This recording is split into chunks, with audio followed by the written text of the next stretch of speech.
E aí galera, estamos de volta, dando continuidade no nosso projeto. Eu deixei como desafio para vocês a construção aqui do objeto de valor do IP e da data de aceite do usuário. Vamos abrir aqui o nosso projeto. Já estou na pastinha do nosso projeto, Finance Project. Code ponto para abrir o nosso Visual Studio Code na pastinha. Vou limpar o nosso terminal.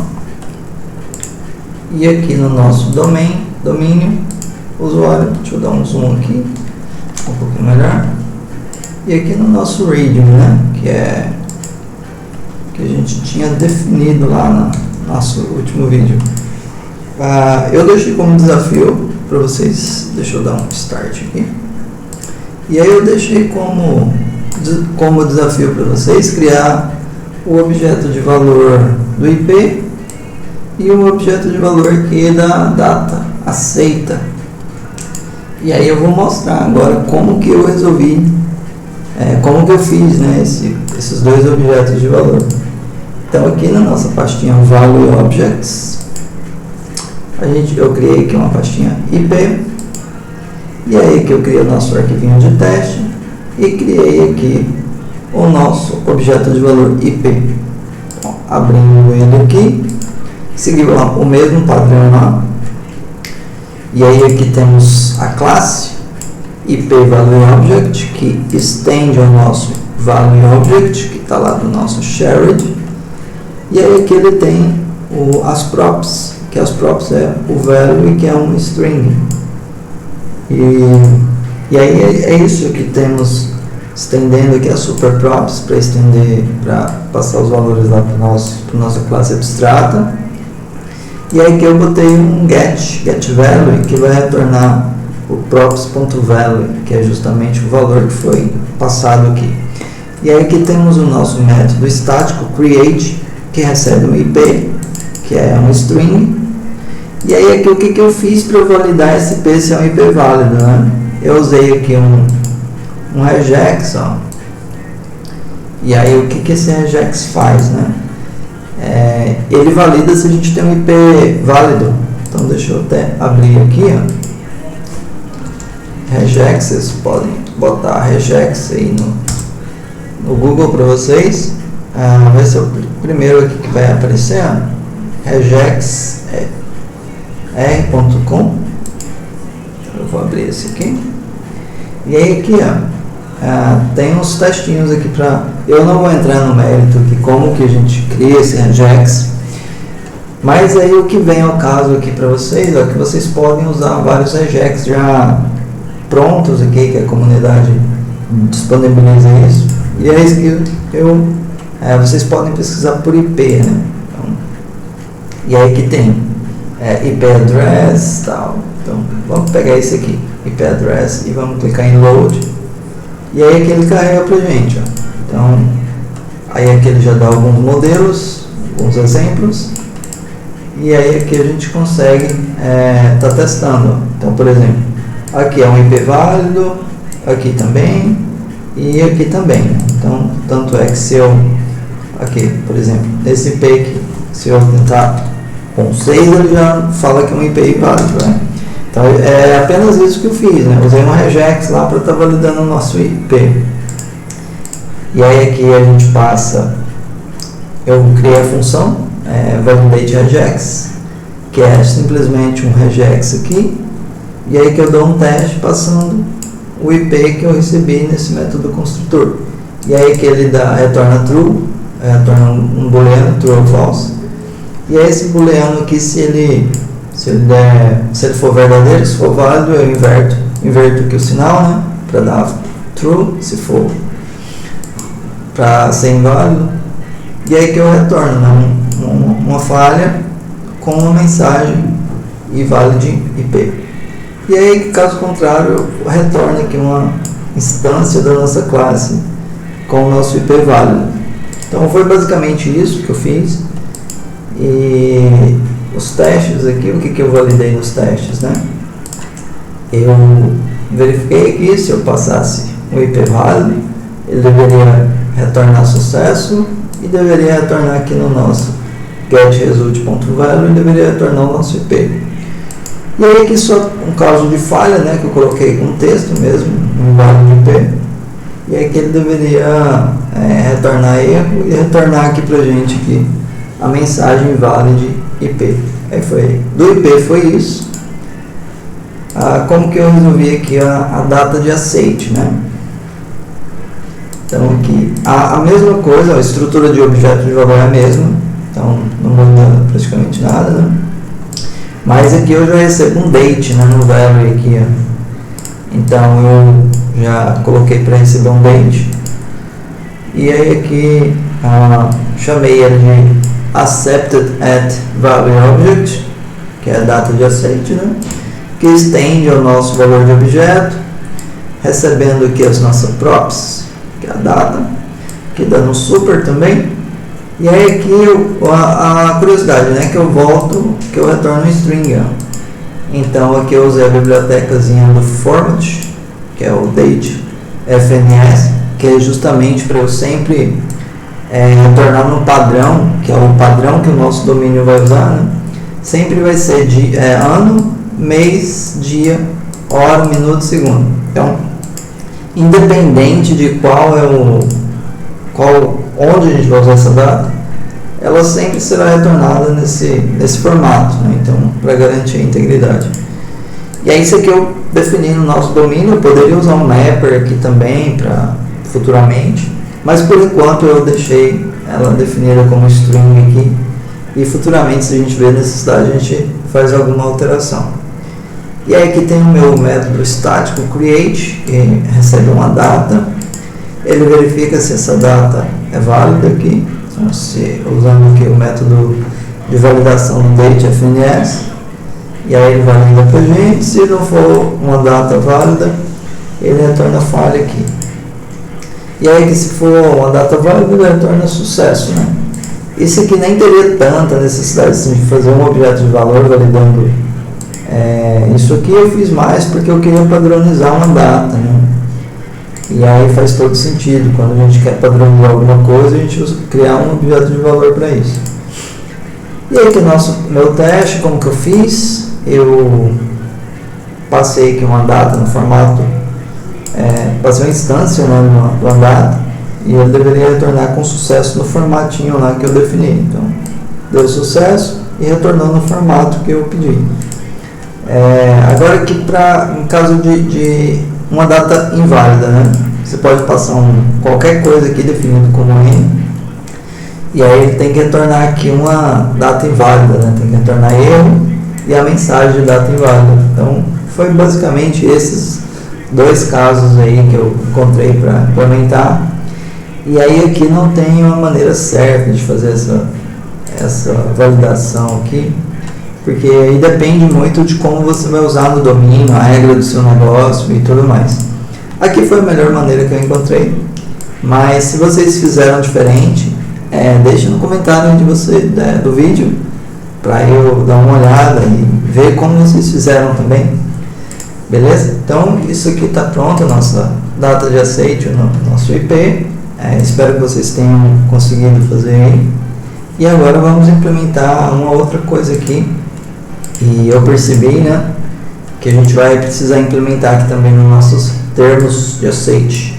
Então aqui o que a gente fez, né? Então já está pronto o nosso e-mail, nossa senha, nosso IP e a nossa data de aceite. Então esses aqui estão prontos.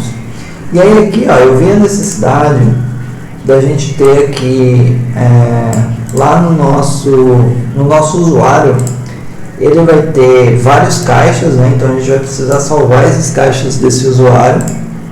Então eu vou botar isso aqui também. Então aqui no nosso, copiar isso aqui, o nosso usuário aqui também precisa ter vários caixas, que é o orçamento dele, as metas dele. Então isso aqui não vai ser simplesmente um array de IDs, então não vou definir isso aqui como objeto de valor. E aí aqui terá um saldo, a gente vai deixar o saldo nele aqui também, já para ficar fácil da gente acessar esses valores. E aí isso aqui também não vai ser um objeto de valor, né? Vai ser simplesmente um número ali. E aí vai entrar mais esses dois. E o que mais que o nosso usuário vai ter? Agora aqui nos nossos termos, ó, o que eu analisei aqui para a gente colocar também, né? Dados do navegador do usuário que ele aceitou esses termos. E aí que então, ó, nos termos que ele está fazendo o aceite, eu vou botar aqui o agente, o user agente, que ele está realizando esse aceite, até para facilitar a gente comprovar mesmo que o usuário ele realmente aceitou esses termos. E aí a gente informando aqui, ó, foi no navegador tal, no sistema operacional tal, pelo navegador. E aí fica mais fácil a gente comprovar que realmente o usuário aceitou esses termos, né? Que eu vou passar, dar um complemento para vocês sobre o LGPD. Vou passar bem rápido, só para vocês terem uma noção, que é uma coisa bem séria aí, que envolve os dados do usuário. E aí a gente tem que usar todas as ferramentas que a gente tiver para comprovar que o usuário realmente aceitou esses termos. Bom, então assim vai ficar na estrutura do nosso usuário, né? Então aqui eu vou deixar apenas um, que precisa de repetir isso aqui. Então aqui já fica claro que é um array, e aqui a gente tem um objeto. Então essa aqui vai ser a estrutura do nosso usuário. Então o que falta a gente fazer aqui, né? Falta a gente criar esse user agente aqui, ó. Eu vou definir ele como sendo apenas um objeto, eu não vou validar se ele está informando o Firefox, se ele está informando a versão correta. Isso aqui simplesmente vai ser um objeto simples. Então, vou explicar aqui para vocês como que eu vou fazer isso. Mas por hora, vai ser isso, essa estrutura. E aí só argumentando um pouquinho mais aqui sobre o LGPD, né? Eu até deixei aqui uma breve explicação. Isso aqui. Antes, só queria mostrar para vocês. Ó. Então, essa aqui vai ser a estrutura do nosso usuário. Então, aqui a gente vai ter o nosso usuário, que vai ser o nosso agregado. E aí, ele vai ter o ID, que é um objeto de valor. Ele vai ter o e-mail, que é um objeto de valor. Ele vai ter a senha, que também é um objeto de valor. O saldo dele aqui não vai ser um objeto de valor, vai ser simplesmente um número. Aí ele vai ter vários caixas, que vai ser um array simples de IDs. Isso aqui não é um objeto de valor, é simplesmente um array com IDs. E aí aqui os termos, os aceitos também dos termos, vai ser um array de objetos de valor, né? Então, vai ter aqui a data de aceitação, que é um objeto de valor, e vai ter aqui o ID, que é o objeto de valor, que foi os últimos dois que eu fiz. E aí aqui o que a gente vai fazer agora vai ser o agente do usuário, que é o navegador que ele está aceitando esses termos, né? Então o nosso usuário vai ficar com essa estrutura, ó. E aí esse aqui eu decidi deixar ele como simplesmente um objeto simples, não implementar um objeto de valor. E aí que só complementando, né, sobre o LGPD. Então o que é o LGPD? No Brasil agora surgiu a lei do LGPD, que é a Lei Geral de Proteção dos Dados, e ela dispõe do tratamento dos dados pessoais dos nossos usuários, né? Inclusive nos meios digitais, aí, por pessoa natural ou por pessoa jurídica, de direito público ou privado. Então o objetivo dessa lei é proteger aí os dados, os direitos fundamentais aí de liberdade e privacidade do usuário final e da pessoa natural, aí, da personalidade dela e da pessoa natural. Então, isso aqui, para nós, como usuários finais, aqui acho que muito importante, é um marco muito importante para a gente, até porque a gente deixou de ter várias privacidades aí, a partir do momento que a gente começou a usar redes sociais, e aí usar navegadores de busca. Então nossos dados estão transitando muito fácil, e aí com recentes vazamentos aí, que no Brasil teve esse vazamento recente aí, que vazou os dados pessoais de praticamente todos os brasileiros, foram 220 milhões de usuários com dados vazados, e essa lei vem justamente para mitigar isso um pouco, né? E aí, quando a gente fala aqui de dados, é muito importante de saber que a lei definiu aqui uma divisão de dados, uma classificação desses dados.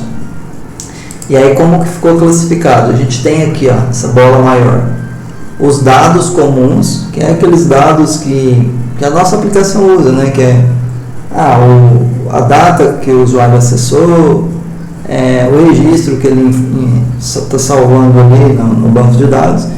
Então, os dados comuns que não vai gerar problemas se esses dados forem vazados. A gente não consegue identificar o usuário com esses dados, né? E aí aqui, depois, dentro desses dados comuns, a gente tem outras duas categorias, que são os dados pessoais e os dados sensíveis. Aí aqui, nessas duas categorias, que começa a ficar um pouco delicado. Porque quando a gente tem dados pessoais, só exemplificando aqui, né?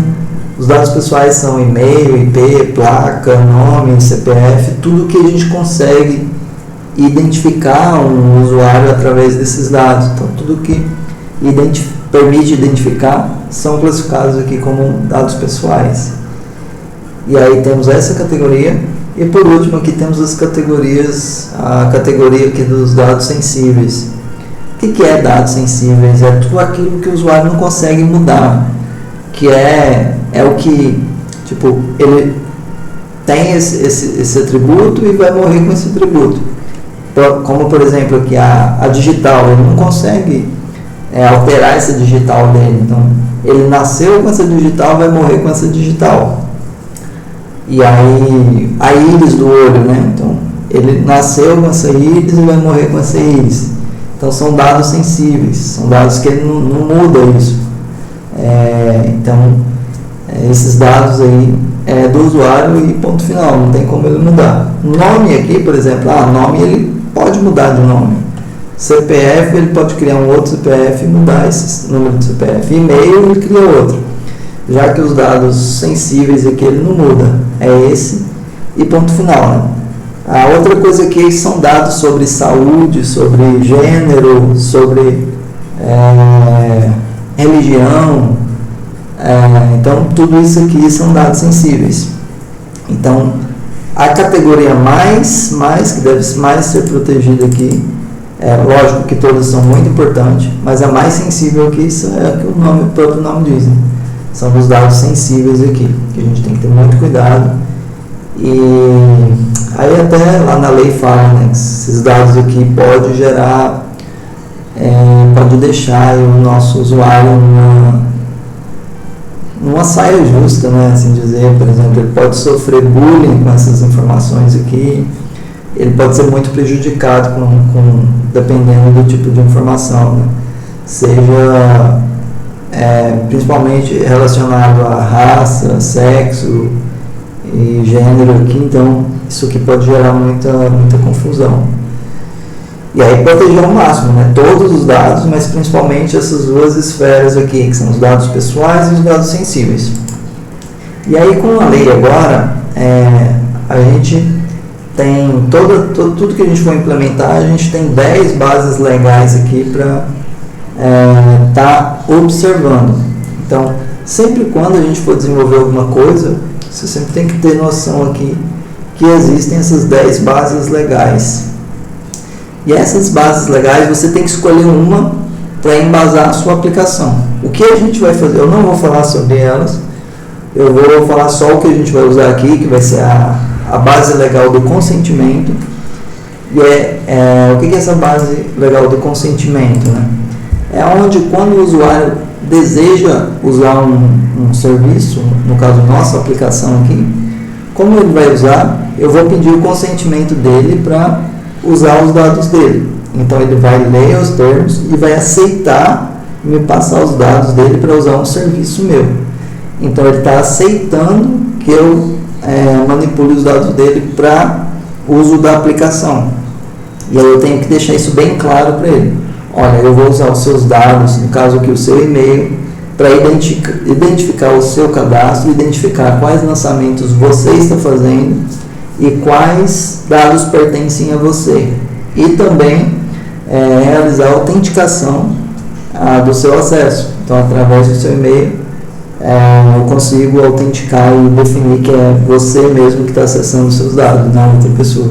Então, tem que deixar isso bem claro para ele, porque essa base legal do consentimento exige isso, que você deixe claro para ele como vai usar, deixe claro quais dados você está usando e também permita ele negar esse acesso. Então, por exemplo, ele se cadastrou na plataforma, você tem que permitir ele excluir o registro dele, excluir todos os dados pessoais e sensíveis que você está adquirindo. E a qualquer momento você pode dar um relatório para ele pode pedir um relatório e você tem que, por lei, você tem que dar esse relatório para ele para saber quais dados você está acessando. Então, esse aqui é a base legal que a gente vai usar, que é a do consentimento, né? Então, até a gente vai fazer um painelzinho ali, uma página, onde ele vai conseguir ver quais dados a gente está usando, quando ele aceitou os termos, e vai dar uma opção ali dele excluir o cadastro dele e apagar todos esses registros. E aí isso aqui eu só coloquei, né? O consentimento é definido como uma declaração clara, inequívoca de uma pessoa que concorda com o uso de seus dados para a finalidade proposta pela empresa.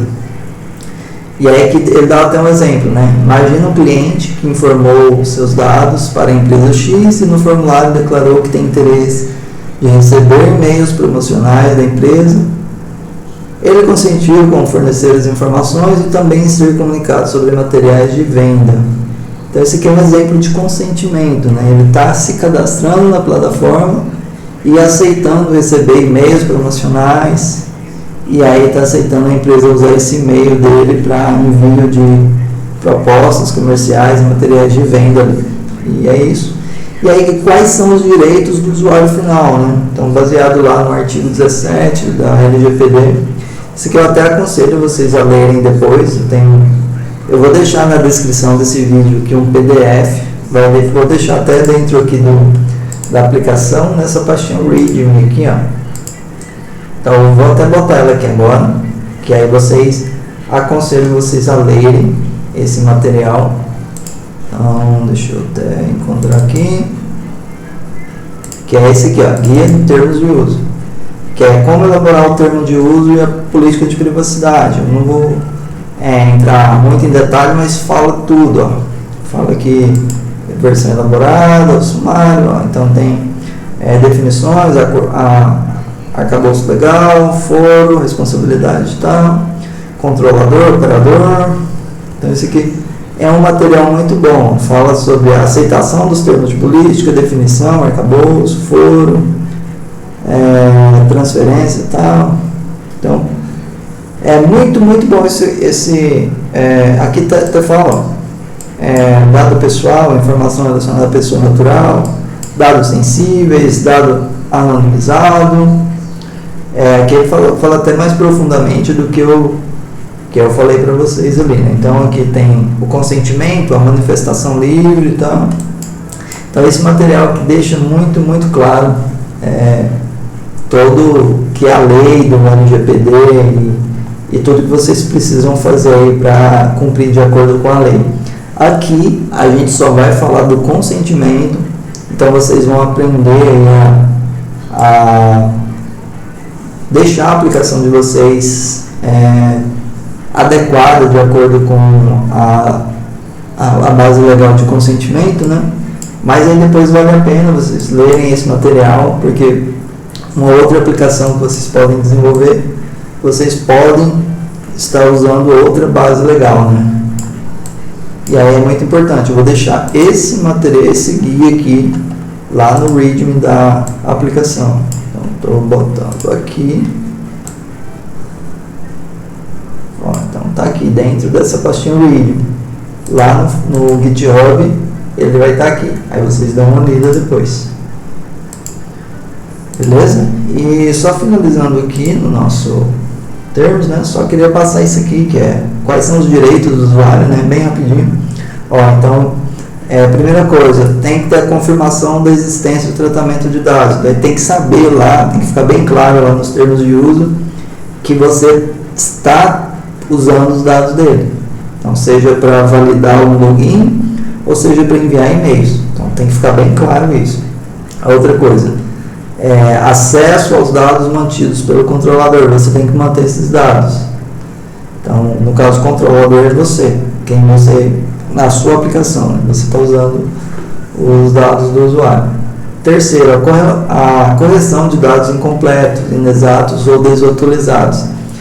Então, por exemplo, você tem que definir anualmente ali, eu vou pedir o usuário para atualizar essa base cadastral dele. Eu vou perguntar se o e-mail dele está certo, se o nome está certo, se a data de nascimento está certa, que sua base de dados sempre tem que estar correta e atualizada de acordo com a veracidade lá do usuário. Já deu aqui o tempo, mas só passando aqui rapidinho.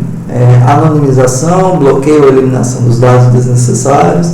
Então, se você não precisar de todos os dados, você exclui e deixa só o que você realmente vai usar. Como, por exemplo, a gente vai usar o e-mail para autenticar o cadastro do usuário e o login. Então, eu não tenho necessidade de pedir o CPF, eu não tenho necessidade de pedir data de nascimento, porque a única coisa que eu preciso é o e-mail. E aí aqui eu tenho que excluir tudo que eu não preciso usar, né? Então, é outro direito aqui do usuário. Outra coisa aqui, a portabilidade de dados a outro fornecedor, serviço ou produto, mediante requisição expressa. Então, se você for usar esse dado, esse e-mail, com ferramenta de terceiro ou para empresa de terceiros, você tem que deixar isso bem claro lá no termo de uso, falando quem são os seus parceiros e para quem você também está cedendo esse dado no usuário.